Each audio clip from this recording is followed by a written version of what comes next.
Bonjour à tous, donc bienvenue dans ce webinaire organisé donc par la LA du domaine éducation, donc pour vous présenter les nouvelles formations d'enseignants, enseignantes pour les prochaines années et qui seront offertes donc à la LA. Donc nous vous proposons ici, dans un premier temps, je vais un petit peu expliquer, nous sommes ici dans c'est Teams, donc j'espère que pour tous les étudiants qui sont ici dans le webinaire, les procédures avec Teams sont claires, donc n'hésitez pas si vous avez un souci à nous en faire part, notamment dans la conversation. Donc, je suppose que vous êtes tous au clair avec ça. Il y a la conversation. N'hésitez pas à poser vos questions et à nous dire si vous avez des soucis. Je vais d'abord vous présenter qui sont les personnes de la LA et du domaine éducation, plus particulièrement, qui sont là aujourd'hui, mais il y a aussi d'autres personnes. Donc, je vais peut-être suivre le dessus de mon écran. Tout à gauche, vous avez Monsieur Vifquin, qui est le directeur de département de l'Euse, où on organise des sections préscolaires, section 1, primaire, section 2, et ce qu'on appelait avant Régent, on a appelé ensuite AESI, section 3. Bonjour. À côté de Monsieur Vifquin, Madame Dobelard, donc directrice du département éducation de l'Auverval, où l'on organise la section 3, donc ce qu'on appelait Régent AESI. À côté de Madame Dobelard, nous avons Monsieur Mogenet. Monsieur Mogenet est directeur du département éducation de Braine-le-Comte, où l'on organise le préscolaire, section 1, on organise le primaire, section 2, et les AESI Régents, donc anciennement, donc nouveau terme, section 3. Nous avons alors aussi ici dans les invités, vous verrez, je ne sais pas si on les voit, Madame Belleflamme et Madame Lefebvre.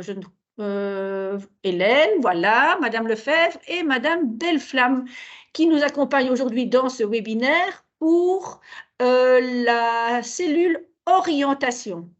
Et donc, vous verrez, elles ont vraiment un rôle très, très important dans l'accompagnement des étudiants pour bien s'orienter.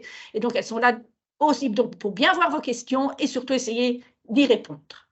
Voilà. Est-ce que j'ai bien présenté tout le monde? Moi-même, peut-être?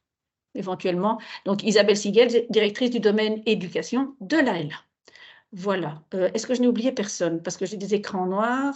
Tout le monde j'ai présenté tout le monde par rapport à ce webinaire et pour les questions. Jean-Marc? Une enseignante qui est venue nous rejoindre aussi, Aude van Gilbergen, qui est venue nous rejoindre au webinaire. Ah, ben voilà. Nous avons... Bonjour, voilà. Aude. Bonjour à tout le monde. Voilà, nous avons une enseignante donc, qui est avec nous. Voilà, voilà. Alors, par rapport à ça, donc, vous avez vu quand j'ai fait la présentation, donc, la particularité de l'ALA, c'est que nous avons 5 départements où sont organisées les formations en enseignement. Leuze, Braine-le-Comte, Mons, l'Auverval et Gosselies. Et tout ça forme le domaine éducation. Et, quand je vous ai présenté les directeurs de département, il manque le directeur de département de Gosselies et le directeur de département de Mons, hein, ici. Et donc, en fonction des départements, certaines sections sont organisées ou pas. De toute manière, on fonctionne en domaine et donc les 3 nouveaux masters, section 1, section 2, section 3, seront organisés à la LA. Voilà, alors je ne vais pas en dire beaucoup plus parce que les autres renseignements, vous les aurez au fur et à mesure du PowerPoint qui va vous être présenté. Voilà, vas-y, allez-y. Juste une petite précision pour le fonctionnement, donc de ne pas vous pouvez dès maintenant poser des questions dans le fil de la conversation. C'est moi qui vais suivre ces questions, mais on ne va pas y répondre maintenant. On prévoira bien une séance, je pense que tu l'as dit, hein, Isabelle, une séance à l'issue de la présentation, mais n'hésitez pas à déjà poser vos questions dans le fil de la conversation. Voilà, voilà. Merci. Donc, dans la continuité de l'introduction, donc, je vous ai présenté l'ALA. C'est nouveau. RFIE, réforme de la formation initiale des enseignants, que l'on soit n'importe où dans la fédération Wallonie-Bruxelles, on parle de la même chose dans le domaine éducation, dans d'autres domaines pédagogiques, tout le monde change. On passe de 3 ans à 4 ans. Alors, je vais vous passer tous les détails administratifs, juridiques et tout ce que vous voulez, mais quand même, pour en avoir une bonne idée, on travaille maintenant en consortium groupe d'institutions, 3 universités, vous verrez, elles sont là, vous avez les logos en dessous, 3 universités et 4 hautes écoles qui unissent leurs forces et leurs expertises et leurs enseignants, tous leurs membres du personnel, pour former les étudiants de demain. Et donc, vous voyez tous les partenaires en dessous. Donc, vous avez des partenaires haute école et des partenaires universitaires. Nos partenaires universitaires étant essentiellement l'UC Louvain. C'est important puisqu'on va vous présenter, on va voir que dans votre formation, en bloc 1, il y a une intervention de l'université. Alors, nos forces et ce que moi j'appellerais la colonne vertébrale maintenant de cette formation, c'est la pratique professionnelle. Ce n'est pas parce qu'on passe à 4 ans qu'on oublie toute cette pratique et ce cœur de métier qui sont évidemment vous mettre vraiment dans le bain de l'enseignement. La colonne vertébrale restera les stages. Pratique professionnelle, à ça, on ajoutera beaucoup plus de recherche en éducation et de collaboration. Ça vous sera expliqué dans le PowerPoint par la suite. Nous avons un enseignement de proximité. On est en campus, on est quelquefois en site isolé, dépendant du département, mais la particularité aussi de notre haute école, c'est d'être accompagné par les membres du personnel, tout le temps. Et culture, un partenariat de longue durée, expérience collaborative, ce n'est pas nouveau, donc ça fait très longtemps que l'éducation est à l'AL. Voilà, ça je pense que c'était mes 2 petites dias. Je pense qu'on peut passer à la dia suivante. Voilà. Voilà, c'est moi qui enchaîne. Donc, le métier d'enseignant, c'est quoi? On peut le voir comme quelque chose de très vieux, très ancien, qui sent parfois un peu la poussière. Mais oui et non, c'est-à-dire que c'est quand même un métier qui évolue et qui évolue beaucoup pour le moment. En témoigne notamment évidemment cette réforme, donc le passage de 3 à 4 années d'études, mais c'est pas juste ajouter un an pour le plaisir, il y a vraiment une réflexion, je dirais, de fond sur l'évolution du métier et le métier évolue. Le fait qu'on fasse évoluer la formation est aussi une réponse aux évolutions qu'on observe sur le terrain. Vous savez qu'il y a une énorme réforme qui est en cours pour tout l'enseignement obligatoire qui s'appelle le pacte d'excellence. Il est évident que cette réforme ici, notre réforme, la RFIE, vise aussi à adapter la formation initiale des enseignants à ce pacte d'excellence et à ce fameux tronc commun où on est vraiment dans une logique beaucoup plus de collaboration. On va être moins cloisonné entre d'abord le maternel, puis le primaire, puis le secondaire. Il y a vraiment une logique de continuité qui est beaucoup plus présente et on va aussi former nos étudiants à cette logique de continuité. Alors, c'est un métier qui reste évidemment passionnant parce qu'il est riche en rencontres et par rapport à l'impact positif qu'un enseignant va avoir sur les dizaines d'élèves qu'il aura l'occasion d'accompagner dans sa carrière. Il est évidemment varié, hein, puisqu'il y a tout l'aspect, je dirais, disciplinaire. On est spécialiste dans une ou plusieurs disciplines. On est transmetteur d'un savoir, transmetteur de compétences, de savoir-faire aussi.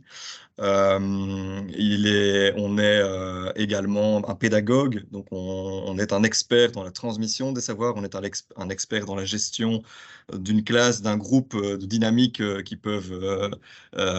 doivent s'installer pour que justement l'apprentissage, l'enseignement, l'apprentissage se fasse le mieux possible.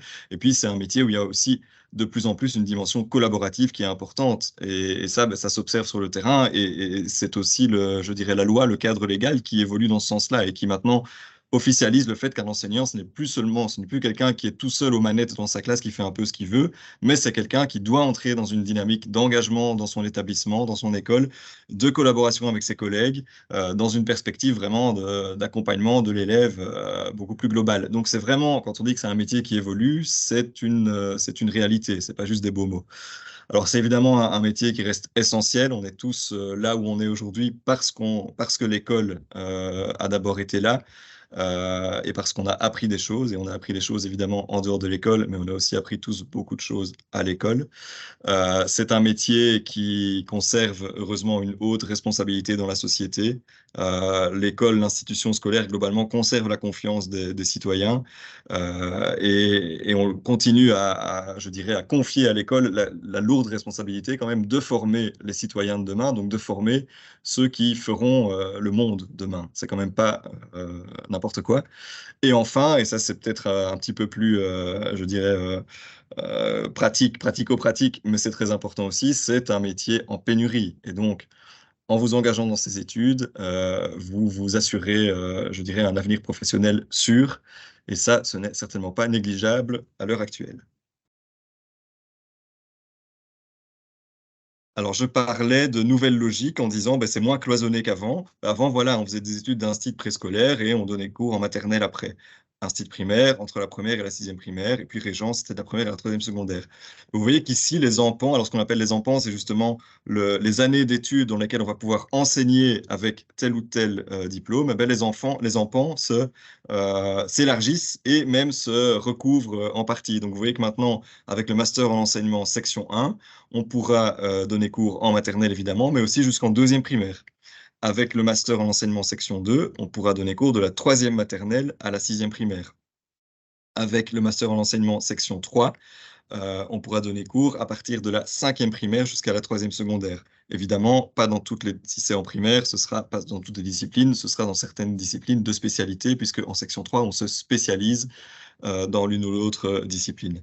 Et alors, il y a également la section 4 et la section 5 qui sont organisées plutôt au niveau de l'université. C'est des formations dans lesquelles les hautes écoles vont aussi intervenir à terme, mais c'est plutôt centralisé sur les universités. Et là, c'est pour enseigner dans le secondaire supérieur.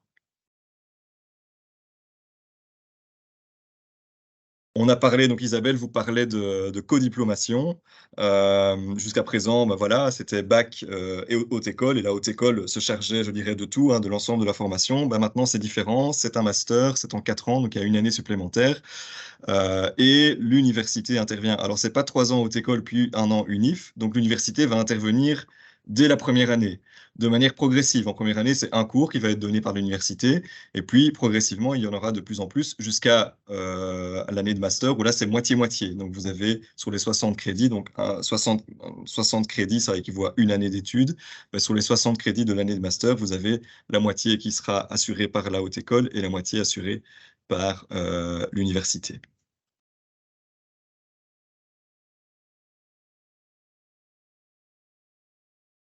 Et sur je ne sais plus si c'est encore moi, parce qu'on n'a pas le numéro des DIA.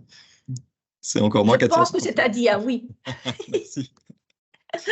Alors, le contenu de cette nouvelle formation, on l'a réparti, pour un peu bien, je dirais, clarifier les choses, on l'a réparti en axes.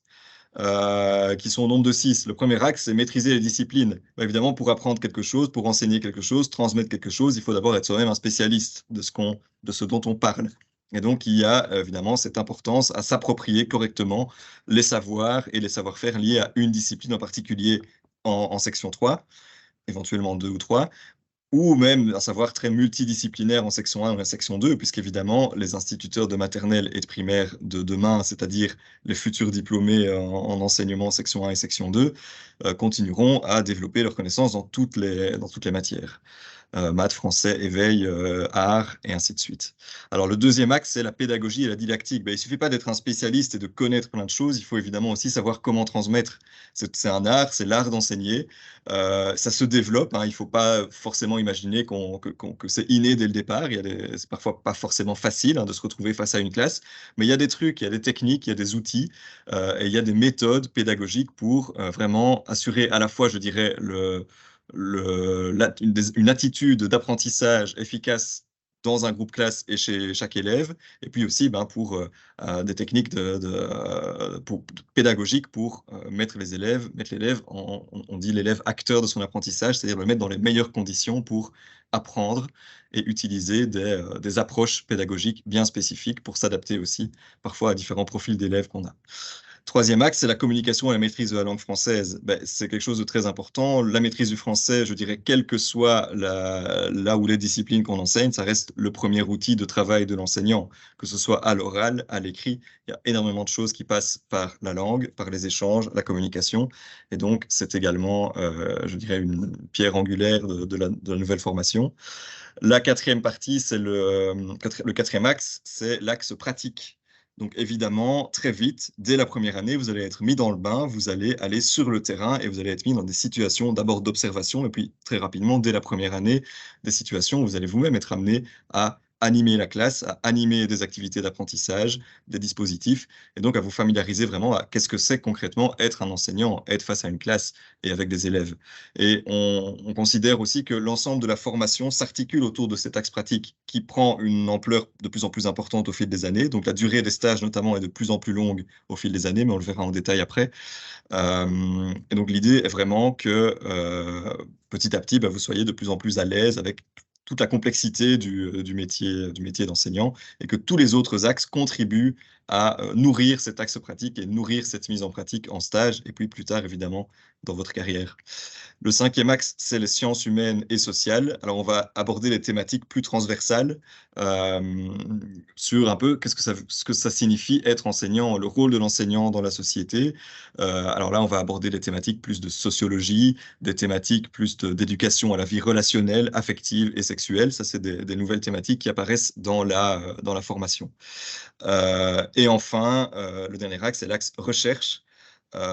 En passant à un niveau master, on approfondit aussi le lien, et c'est aussi la collaboration avec l'université qui permet d'approfondir le lien avec la recherche scientifique. Et donc, comme dans tous les domaines du savoir et de la connaissance, en éducation, il y a des recherches scientifiques, il y a des modèles, et ça permet finalement aussi d'améliorer et de savoir quelles sont finalement les techniques les plus efficaces pour faire apprendre quelque chose à des élèves. Et donc, pouvoir s'appuyer sur ces recherches, c'est évidemment très important pour nourrir sa propre pratique et devenir un enseignant, je dirais, de plus en plus à l'aise aussi dans sa fonction. Alors, je vais enchaîner avec une question assez compliquée. Les études seront-elles plus difficiles? Je crois que c'est assez subjectif puisque c'est personnel, ça dépend de votre implication, de votre motivation, le travail que vous y mettez. Mais il est clair qu'en passant en 4 années, les matières seront plus nombreuses et la façon de les développer, ce sera aussi de manière plus approfondie. Mais ce qui est quand même très spécifique, nous sommes une haute école, donc l'accompagnement personnalisé sera bien présent. Vous n'êtes pas un numéro dans de gros auditoires. Nous sommes dans les départements, pas des très grosses structures. Donc, nous vous connaissons et nous pouvons vraiment vous guider pour aller progressivement vers l'autonomie qui est demandée en master. Alors, on a déjà parlé de la co-diplomation. Donc, il y a d'une part la haute école l'AELA qui est en partenariat avec UC Louvain et les deux partenaires vont vous donner un diplôme à la fin, donc après les 4 années, et ça s'appelle une co-diplomation. Certains cours, j'y reviendrai après, seront donnés par des professeurs de l'université. Et cette proportion de cours universitaires va crescendo. Donc, en première année, ce sera un seul cours. En deuxième année et en troisième année, il s'agit de 2 cours. Et puis, dans le master, là, nous serons moitié-moitié, donc moitié haute école, moitié université. Alors, quels sont les éléments vraiment les plus-values de ce partenariat? Adrien a déjà parlé de la recherche scientifique qui est très présente dans la formation et qui est nécessaire pour vous former à être vraiment des enseignants à la pointe. Il est important d'être bien préparé pour être devant la classe et pouvoir gérer tous les aspects de la classe, que ce soit la discipline, la matière, la différenciation, etc. Et donc être à la pointe dans les disciplines et dans la pédagogie. Et il y a les 2 expertises qui vont collaborer. Il y a la haute école, comme je viens de dire, il y a la proximité, être en lien avec nos partenaires, donc peut-être vos écoles secondaires dans lesquelles vous pourriez retourner en stage, les interventions d'enseignants qui vous ont donné cours dans les écoles secondaires qui viendront dans notre haute école. Et il y a l'expertise de l'université avec tous les fondements scientifiques pédagogiques.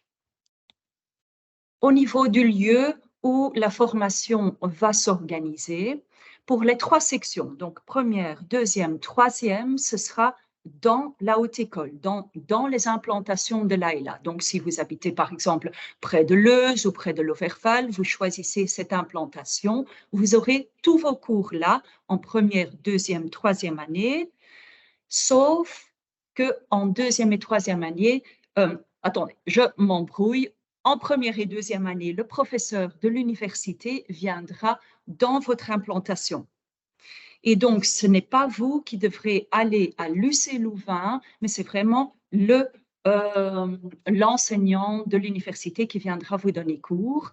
Ce sera différent en master où là, vous aurez certains cours dans l'université. Donc, c'est important de savoir que vous n'allez pas devoir prendre votre voiture, bouger. Ce sera bien dans nos implantations. Alors, vous avez déjà entendu parler de l'épreuve de maîtrise de la langue française. En quoi cela consiste-t-elle? C'est une épreuve qui est organisée une fois, donc une épreuve unique, organisée dans toutes les hautes écoles de la Fédération Wallonie-Bruxelles et c'est organisé le 17 octobre. Donc, pour tout le monde à la même date, le 17 octobre, l'après-midi. Et est-ce une épreuve obligatoire? Non, c'est une épreuve qui est, vous pouvez vous inscrire, vous n'êtes pas obligé de la passer, c'est une épreuve gratuite, mais pourquoi l'organise-t-on? Puisque si vous réussissez cette épreuve, elle vous donnera accès à ne pas devoir suivre un cours au deuxième semestre.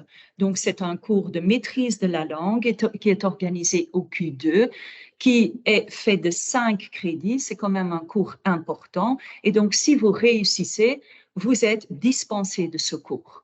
Si vous échouez, ce n'est rien de dramatique. Vous serez obligé de suivre ce cours, mais donc vous aurez un examen au mois de juin. Et si vous ne réussissez toujours pas, vous avez la deuxième cesse au mois d'août et pour vous permettre de passer cet examen. Et c'est pour section 1, 2, 3, donc pour les 3 sections. Je ne vais pas vous donner toutes les explications en quoi consiste cette épreuve. Vous pouvez les trouver sur le site, mais c'est donc partiellement un examen je regarde ma feuille, de QCM, et il y aura aussi une production de texte argumentatif à faire. Alors, par rapport au stage, première question, y aura-t-il plus de stages? Mais il va de soi, nous aurons 4 années pour vous former, donc oui, les stages seront plus nombreux puisque le cursus est allongé. Alors, à partir de quelle année pouvez-vous partir en stage? Mais ce sera à partir de la première année, aussi bien pour maternelle, primaire, secondaire, dès la première année, donc le bloc 1, vous partirez en stage. En bloc 1, ce sera plus ou moins 2 ou 3 semaines de stage et vous devrez observer, gérer des activités d'enseignement, mais tout ceci évidemment sous supervision de la haute école et des maîtres de stage dans vos écoles, donc l'école maternelle, primaire ou secondaire. En bloc 2, il y aura 4 semaines de stage, 2 semaines au premier semestre, 2 semaines au deuxième semestre. Et là, ce sera vraiment déjà prendre en charge des activités d'apprentissage en se basant sur des dispositifs existants. Donc, attention, on ne va pas vous dropper en stage dans des classes. Il y a toute une préparation qui se fait dans la haute école avec un accompagnement pour vous apprendre à enseigner. Ce n'est pas comme ça donné tout de suite. Et en bloc 3, là, vous aurez 8 semaines de stage. Et là, ce sera vraiment créer vos activités, des dispositifs. Vous allez les mettre en œuvre de manière efficace et vous allez aussi les évaluer, donc faire un retour réflexif sur ce que vous avez fait. Master 1, ce sera 3 à 4 mois de stage avec des retours dans la haute école. Et là, vous serez vraiment l'enseignant de manière autonome, réflexif, et vous allez affiner la maîtrise de l'ensemble des compétences de la profession, aussi faire de la différenciation, prendre en compte les troubles d'apprentissage pour être prêt et préparé au maximum pour la suite continuer votre carrière au mieux. Alors là, c'est une dia qui est vraiment spécifique par rapport à la section 3. Là, il y a différentes options qui sont présentées et vous voyez que les 5 premières sont par rapport au français. Donc, vous aurez des cours généraux, des cours qui sont par rapport à la préparation des stages, des cours de didactique, de pédagogie. Et selon l'option, vous aurez aussi des cours de français. Et vous voyez qu'à côté, il y a une option. Donc, vous aurez français, on appelle ça la majeure. Et vous aurez une option qui est religion, éducation à la philosophie et citoyenneté, langue ancienne, donc latin, éducation culturelle et artistique, et français langue étrangère ou langue d'apprentissage, de scolarisation. Ensuite, vous avez l'option langue moderne où vous aurez anglais, néerlandais au même niveau. Ensuite, vous aurez mathématiques et formation numérique. La majorité des cours, ce sera par rapport à la mathématique, mais vous aurez aussi des cours pour vous préparer au niveau numérique. Puis, vous avez l'option sciences, où vous avez les 3 sciences, c'est-à-dire physique, bio et chimie, qui sont au même niveau. Ensuite, vous avez les sciences humaines, où vous aurez la géographie, les sciences sociales et histoire. Et pour terminer, la formation manuelle, technique, technologique et numérique. Donc, ces différentes options sont proposées dans la section 3. Alors, lorsque j'ai proposé les différentes possibilités avec français, là, c'est organisé dans tous les départements de l'AELA, mais attention, ce sera en fonction du nombre d'inscrits. Donc, nous verrons si nous pouvons ouvrir toute cette option. Et si nous constatons que dans une des options, il y aurait un nombre restreint d'inscrits, on viendra auprès de vous et on verra de manière personnelle ce que nous pouvons vous offrir. Voilà, je vais donner la parole à Adrien. Merci, merci Katia. Alors ici, c'est vraiment à titre d'exemple, hein, c'est des exemples parmi plein d'autres choses, mais voilà, on a voulu peut-être mettre le focus sur des éléments qui nous paraissent importants, qui nous paraissent aussi refléter des pratiques qui sont un peu plus spécifiques à la LA, que vous ne trouverez pas forcément ailleurs, et qu'on considère un peu comme des forces. Alors certaines concernent l'ensemble des sections, d'autres pas. Voilà, donc je vais essayer de clarifier ça. Donc, par exemple, un module d'éveil aux cultures, je dirais que ça reflète assez bien l'ouverture sur l'extérieur dont on essaye de faire preuve dans l'ensemble de nos départements. On a vraiment une attention à porter au fait de sortir des murs de l'école. Il faut savoir que je dirais, les recherches en pédagogie actuelle, c'est quelque chose qui est mis en avant aussi très fort, le fait que l'école n'est pas un milieu fermé sur lui-même, mais qu'elle doit s'ouvrir aussi à ce qui se passe dans le monde extérieur. Et donc, nous, ça fait quand même longtemps qu'on est dans cette dynamique d'éveiller nos étudiants à la culture, d'éveiller nos étudiants aux langues étrangères, notamment, aux différences interculturelles, à l'histoire, à la culture au sens large, donc aussi bien les arts, la musique, la littérature, etc. Dans l'idée, évidemment, que les étudiants, par la suite, deviennent des transmetteurs de ces dimensions-là aussi avec leurs futurs élèves. Alors, le français langue de scolarisation, ça c'est quelque chose d'assez nouveau en section 1 et en section 2, notamment. Donc, on se rend compte que le français et la langue, c'est un enjeu très important dans l'enseignement et surtout chez les plus jeunes élèves, en fait, donc en maternelle et en primaire. Parce que c'est souvent une barrière. Alors, on a de plus en plus, on dit que notre public scolaire, ici en Belgique, il est aussi de plus en plus hétérogène, avec des élèves chez qui on ne parle pas français, par exemple. Et donc, des élèves qui sont dans les familles, ce qu'on appelle les familles allophones. Et il y a forcément un rapport différent à la langue française. Et donc, il faut vraiment une sensibilisation des futurs enseignants sur l'apprentissage du français. Alors, même si c'est des élèves qui apprennent très vite à parler français parce que les élèves apprennent très vite à cet âge-là, il y a quand même ce qu'on appelle, ont beaucoup de malentendus, en fait, souvent, que ces élèves ne comprennent pas toujours, on n'est pas suffisamment explicite aussi avec les règles de l'école, avec le fonctionnement de l'école, c'est pas la même chose que dans les familles, que à la maison. Et donc, il y a beaucoup de ces malentendus qui passent notamment par la langue. Et donc, c'est important de sensibiliser par rapport à ça. Alors, le développement durable, c'est aussi quelque chose qu'on va retrouver dans la grille et qui est un peu une nouveauté. Bah, c'est évidemment un enjeu de société qui est central et on a vraiment voulu lui donner. Donc, il y a vraiment un cours qui va être axé sur le développement durable parce qu'on estime que c'est un enjeu qui est prépondérant actuellement et que les enseignants, en tant que transmetteurs de valeurs, transmetteurs et formateurs des futurs citoyens, doivent aussi être sensibilisés à ça. Et enfin, un module de préparation à la carrière, ça, je dirais, ça prend des formes différentes dans les différents départements, mais on a vraiment une attention commune qui est d'accompagner les étudiants dans la suite et vraiment un peu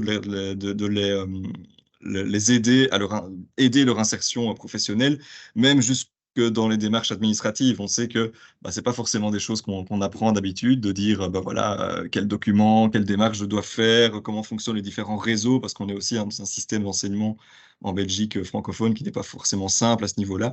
Et donc, où est-ce que je dois postuler, comment je postule, quelles sont les échéances.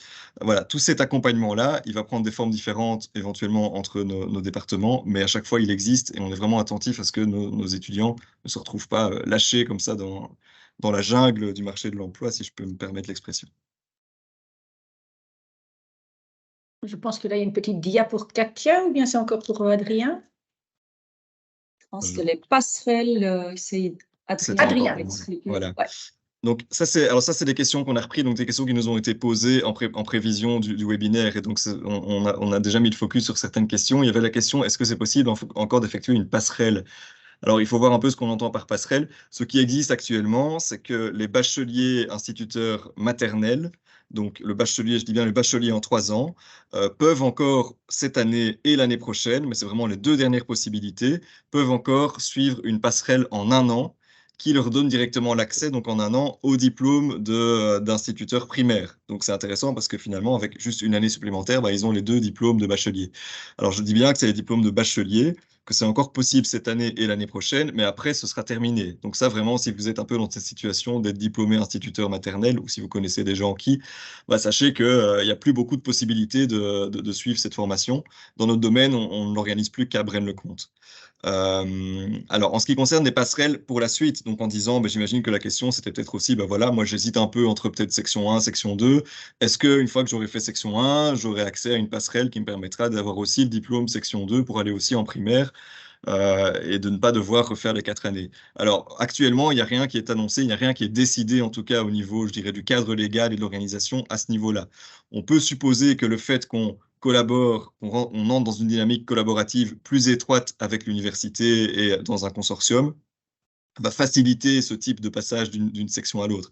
Mais actuellement, on ne peut rien promettre parce que rien n'est formellement décidé. Alors, on peut évoquer rapidement aussi le fait que la 4e année, donc l'année de master, elle sera accessible quand elle sera organisée, donc à partir de 2026, elle sera accessible aux enseignants qui ont déjà fait les études en 3 ans. Donc quelqu'un qui actuellement est diplômé déjà institut maternel, primaire, régent, ou qui le sera l'année prochaine ou l'année suivante, en 2026, il pourra effectuer le master s'il le souhaite, et donc faire la 4e année. Et alors, on peut aussi dire que déjà, à partir de 2032, il y aura un master de spécialisation en enseignement. Donc, pour ceux qui auront fait le master en 4 ans, pourront faire à ce moment-là une 5e année, en ayant, par contre, il faudra avoir déjà 5 ans d'expérience professionnelle pour faire ce master qui serait vraiment un master d'approfondissement. OK, alors, le mémoire. Donc, jusqu'ici, on parlait de travail de fin d'études. Comme nous serons en master, on vous le répète, ce sera un mémoire que vous ferez la dernière année. Alors, ce n'est pas quelque chose qui se fera uniquement la dernière année, mais il y a toute une préparation derrière qui commence en 2e année, donc en bloc 2. Nous avons 2 cours qui se concentrent là-dessus. Il y a d'une part le cours d'initiation à la recherche, organisé dans la haute école, et puis il y a le cours de méthodologie de la recherche que le professeur du NIF donnera dans la haute école. Et puis, le mémoire est lié évidemment à toute la partie pratique, donc tout ce stage long que vous ferez pendant l'année de master, parce que grâce à ce stage long, vous aurez toute une réflexion, toute une recherche personnelle et vous pourrez la développer dans le mémoire. Et donc, le mémoire, comme j'ai dit, s'organise la dernière année en Master 1 et ce sera vraiment une collaboration entre la haute école et l'université qui va vous accompagner tout au long. Alors, une question épineuse par rapport aux études, et je crois que c'est Isabelle qui va parler de ça. Voilà, les études sont-elles plus chères? Alors, les études ne sont pas plus chères, mais elles sont organisées autrement. Nous passons dans un cycle universitaire, nous passons en master, et donc le montant est donc adapté, car les études deviennent de type long. Et le Minerval est le Minerval classique, il n'est pas différent des autres types longs, ni des types universitaires, il est de 835 € par an au LID. Donc, quand vous avez payé ça, il n'y a plus rien à payer, évidemment. Alors, il est toujours possible, évidemment, c'est vrai que c'est un montant certain, voilà, et il est toujours possible de faire appel au service social, et ce, durant les 4 années de la formation. Il y a un service social qui peut toujours accompagner au niveau des budgets, au niveau des paiements, tous les étudiants, quels qu'ils soient. Voilà. Alors, je crois que j'ai encore une petite dia, voilà. Quel sera mon diplôme? Donc, nous passons donc au niveau 7 du cadre européen de certification. C'est ce qui vous a été expliqué en gros. Hein, je vais dire, on ne va pas vous faire toute une thèse ici sur le niveau 7 parce que voilà, mais vous avez quand même compris qu'on passait sur une autre manière d'approcher l'enseignement et l'approche aussi de l'étude. On pourra peut-être répondre à d'autres questions, voir avec M. Vivquin après s'il y a peut-être d'autres questions sur le niveau 7. Mais en fait, votre diplôme, maintenant, vous aurez un diplôme de master. Alors, la question, et vous en entendez parler partout certainement, vais-je être payé plus grâce à ce master?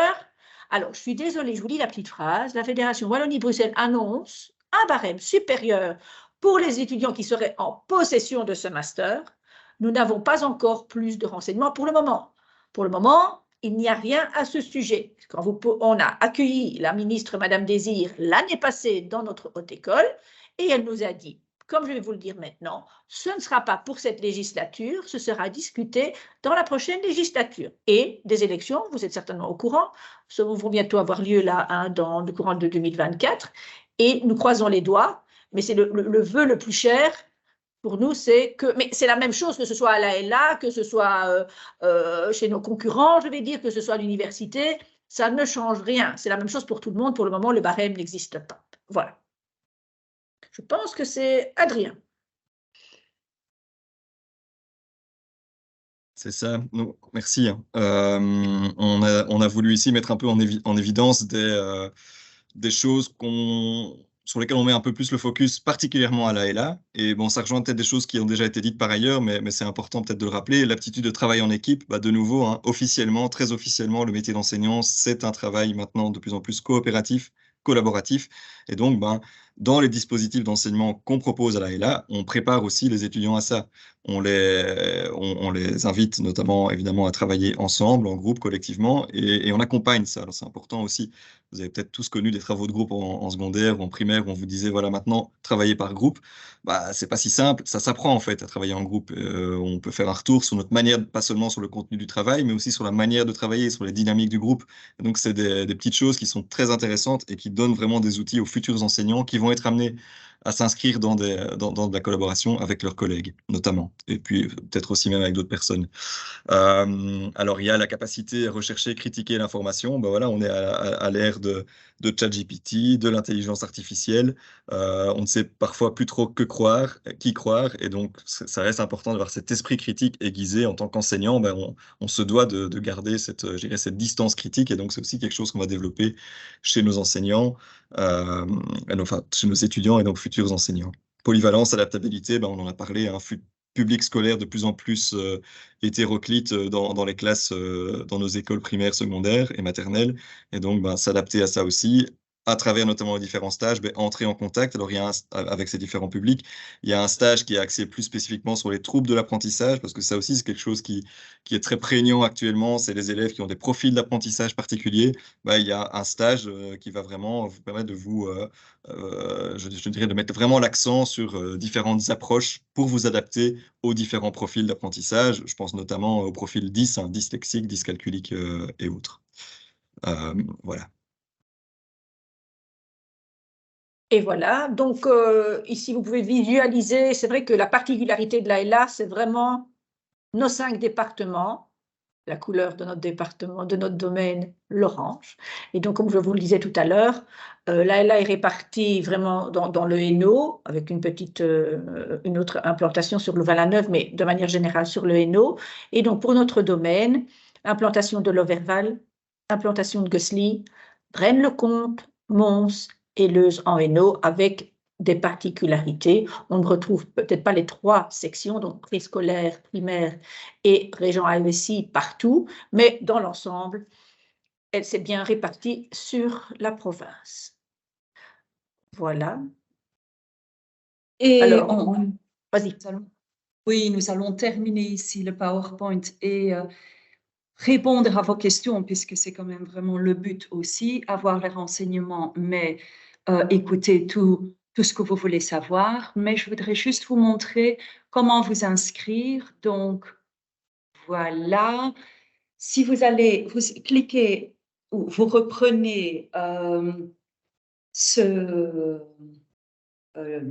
l'adresse qui est là, vous cliquez sur inscription, ensuite sur je m'inscris, et puis vous allez plus bas.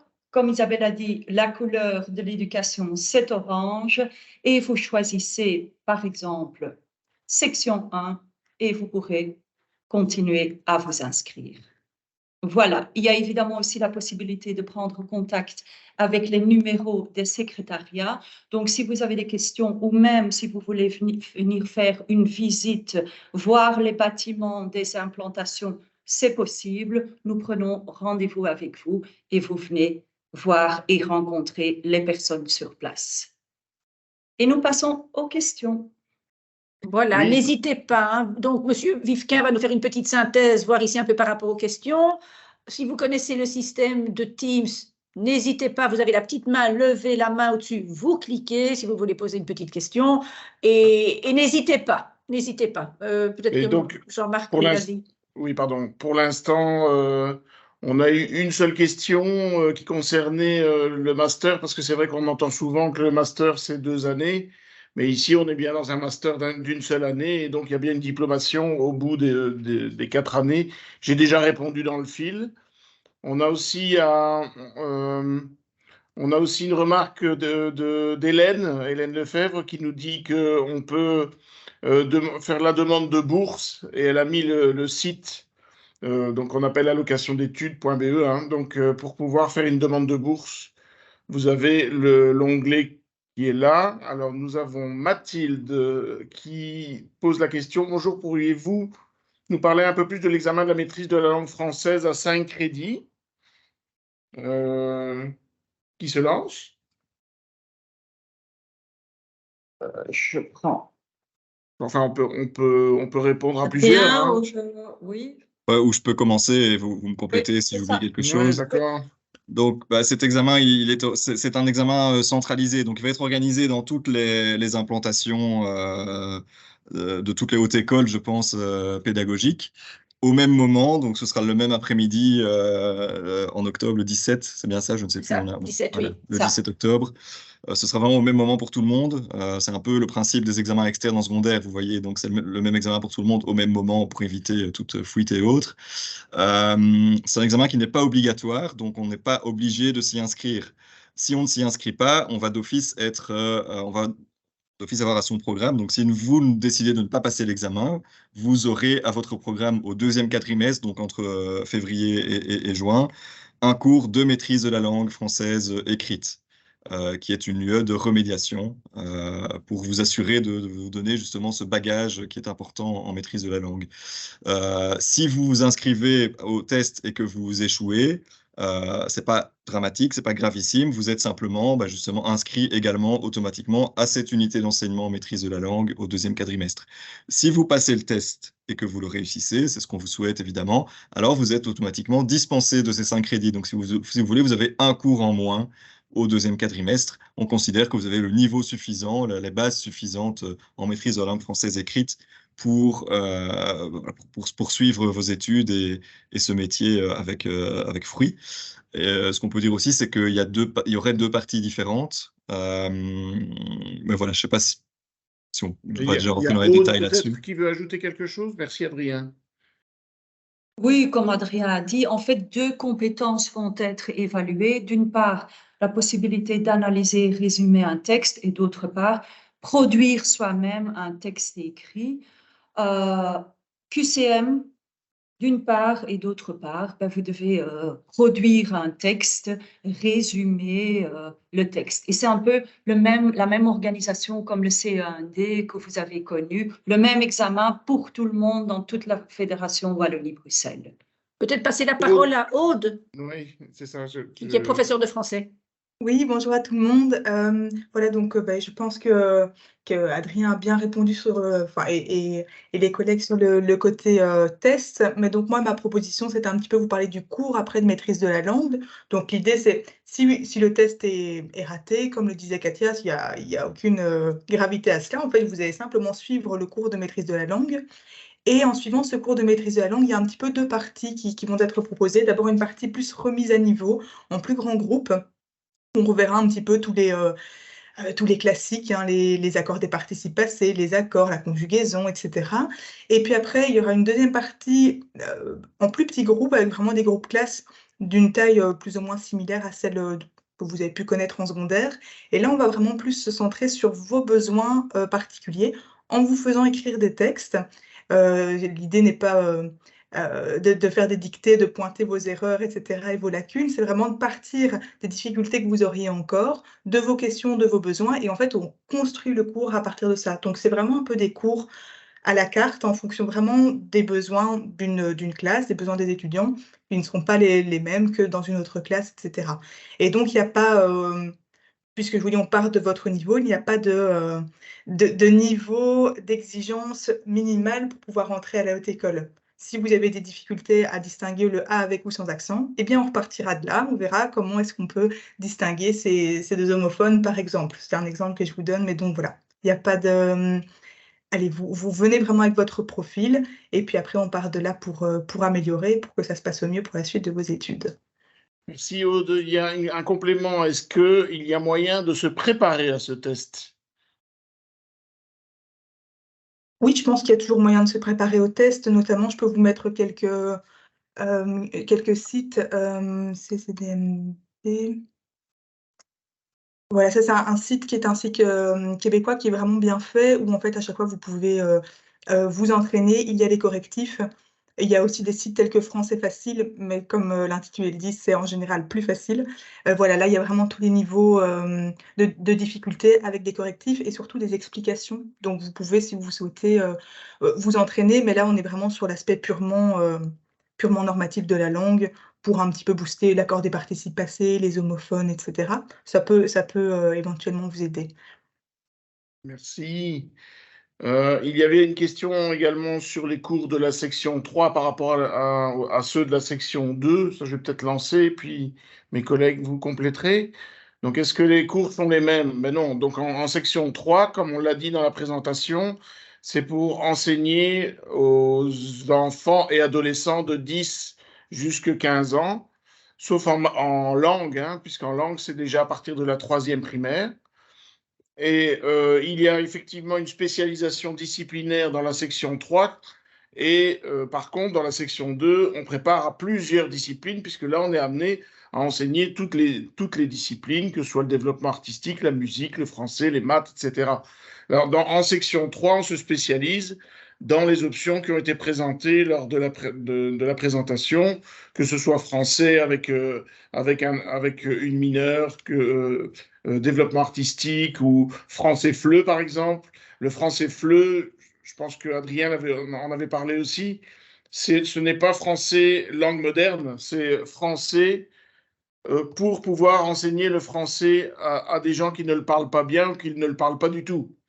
Ça, je pense qu'il y a souvent une confusion entre les langues modernes et on croit que c'est français et langue moderne. Non, ce n'est pas l'option français et langue moderne, c'est français et du FLE. C'est vraiment une spécificité de cette option. Ça, je voulais juste amener la précision. Et donc, il y a bien des cours communs entre les deux sections. Il y a quand même le cours, par exemple, de questions générales en sciences de l'éducation donné par l'UNIF, et il est donné de la même manière dans les deux sections, et pas uniquement. Il y a d'autres cours qui sont communs, pas forcément toujours donnés par les mêmes personnes. Par exemple, un cours qui s'appelle « Se préparer à la profession ». Et donc, ce cours-là, il est donné dans toutes les sections, de la section 1 à la section 3. Voilà, je ne sais pas si les collègues veulent compléter.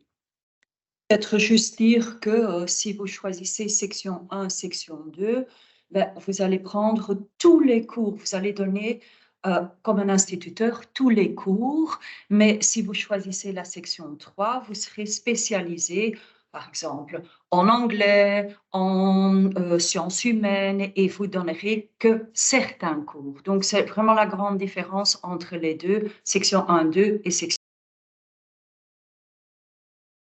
Voilà, alors on a aussi, attendez, hein, je reviens. Est-ce que tout ça est valable aussi si on va à la Haute École de Louvain? Parce que sur la carte, avec toutes les implantations, il n'y avait pas l'UCL. Katia, je vois que tu dis oui.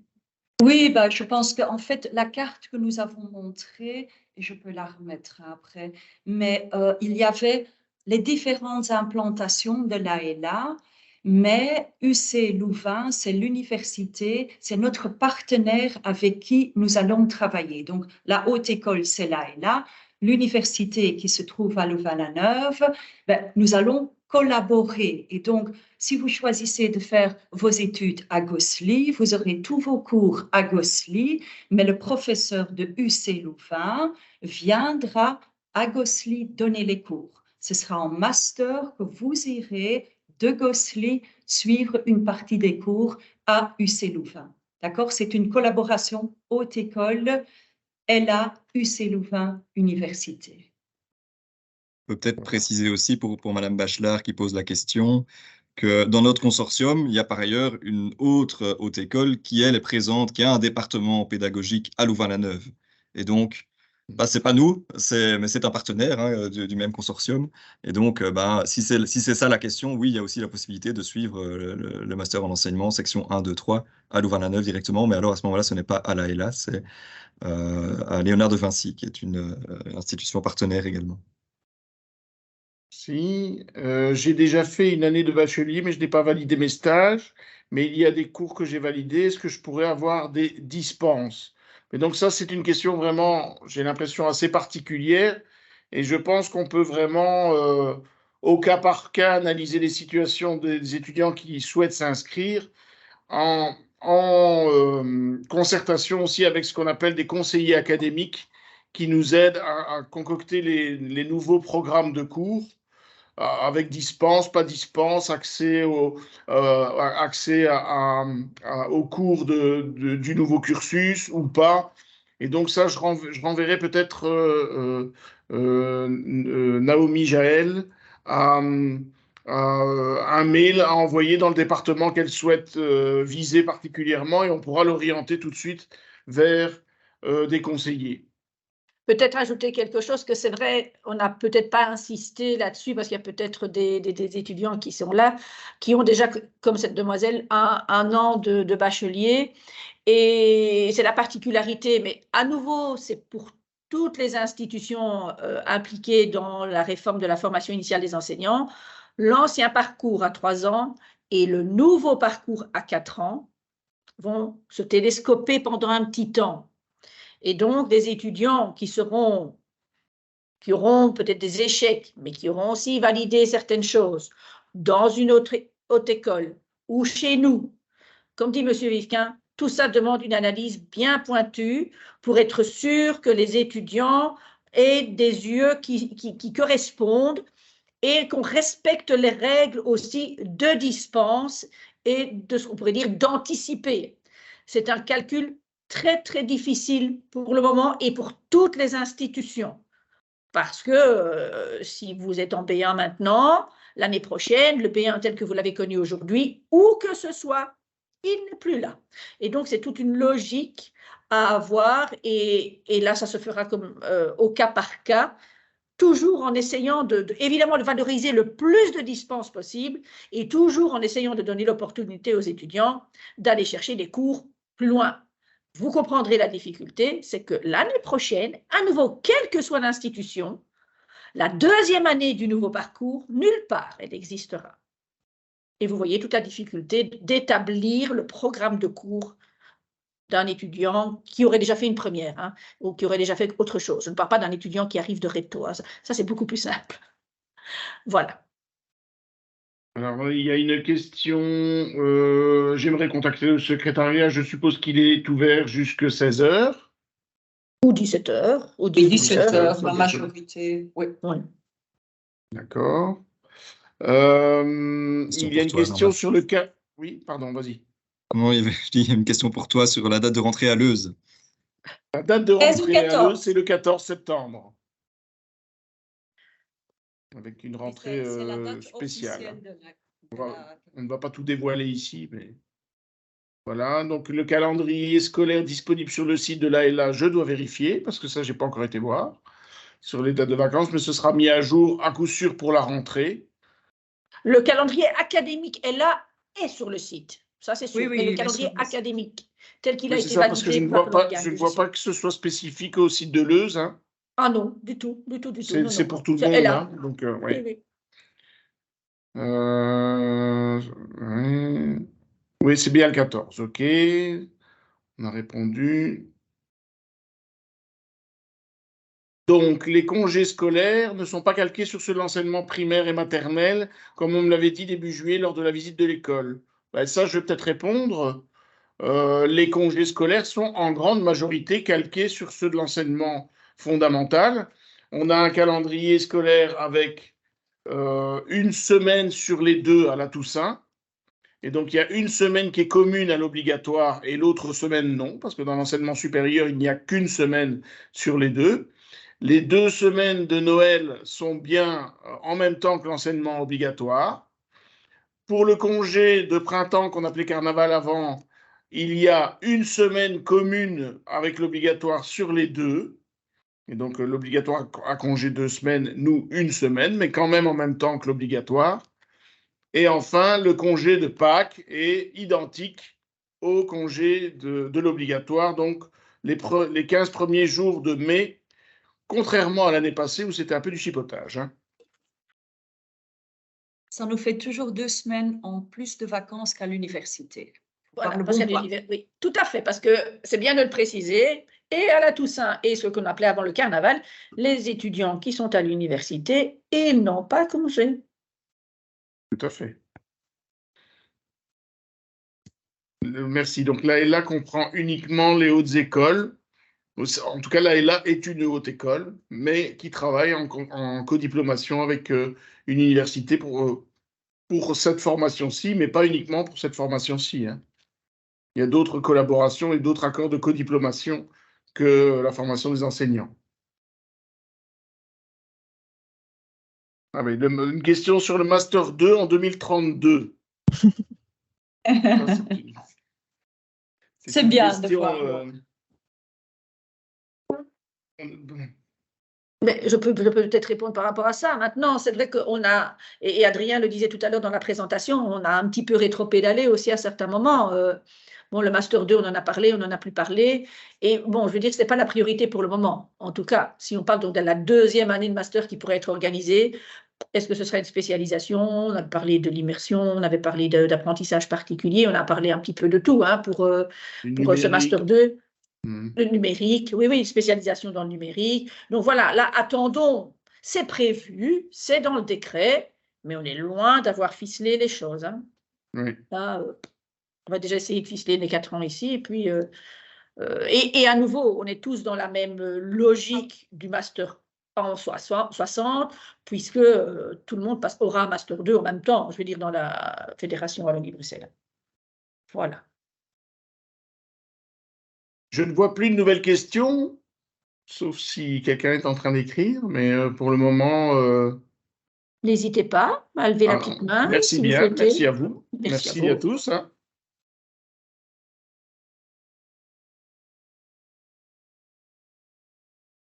Non.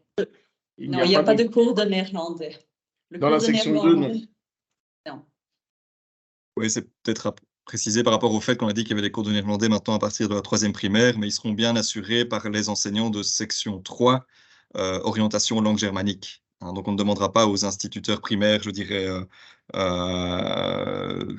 qui maîtrisent l'ensemble des disciplines, de en plus devoir donner les cours de langue. Ce n'est pas prévu de cette manière.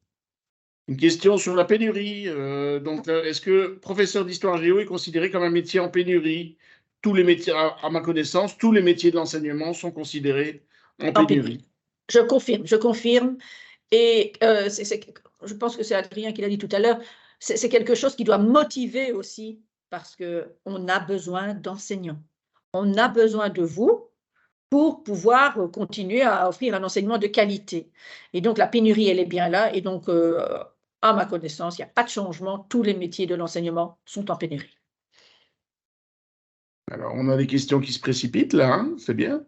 Pour revenir à la maîtrise de la langue française, admettons que nous avons échoué à notre test. Devons-nous en repasser à un autre pour valider nos crédits? Donc, je laisse Aude peut-être y répondre. Donc, dans ce cas-là, en fait, puisque c'est un test qui est officiel, qui est vraiment, comme Adrien l'expliquait, simultané sur toutes les implantations, dans toutes les hautes écoles, hein, pas que pour la LA, etc. Mais voilà, si le test est échoué, c'est les cours, en fait. Et du coup, après, pour valider les crédits, c'est réussir l'examen du cours. Mais il n'y a pas un autre test qui est prévu plus tard pour dire après d'être dispensé du cours. C'est simplement que vous avez ce cours-là dans votre cursus. En plus, en fait, ça intègre les 60 crédits, hein, donc c'est pas 5 crédits qui viendraient en plus des 60 crédits initiaux, c'est intégré en fait finalement comme n'importe quel étudiant déjà à l'heure actuelle a, pour un an d'études, 60 crédits. Donc ça n'ajoute pas des cours de 18 à 20 heures, etc., pas du tout. Donc, alors, Hélène qui précise que s'il y a encore des questions, on peut toujours les poser via info.education@ella.be. Il y avait une autre question au-dessus. Oui. J'ai oublié une question, Adrien? Non, c'est en dessous. J'avais vu une question sur une visite guidée à Braine-le-Comte, mais elle a disparu. Donc, pardon. Ça avait évidemment attiré mon attention. Enfin, je peux y répondre. La réponse est oui, il y a encore des visites guidées organisées demain. Donc, la personne qui se posait la question, sauf si elle a eu sa réponse entre-temps, elle peut, le plus simple, c'est peut-être qu'elle passe un petit coup de fil au secrétariat, c'est encore possible maintenant, ou sinon demain matin à partir de 8 heures, sans problème. Et demain dans l'après-midi, il y a 2 visites guidées organisées, mais de toute façon, même à d'autres moments, ça reste possible. Donc, vraiment, avec plaisir, on vous accueillera. Voilà, donc je réponds aussi à la question de Catherine Bachelard. Donc, avons-nous des cours artistiques dans la section 2 comme le dessin, la musique? Oui, c'est toujours présent dans la formation, même comme dans l'ancienne formation, sauf que les UE ont peut-être changé de dénomination et les contenus ont peut-être évolué, mais il y a toujours des cours artistiques dans la section 2 et dans la section 1 aussi d'ailleurs. Et je vois une question. Oui, vas-y, Katia. Oui, je vois une question par rapport à l'Overval pour la section sciences humaines ou pour n'importe quelle section.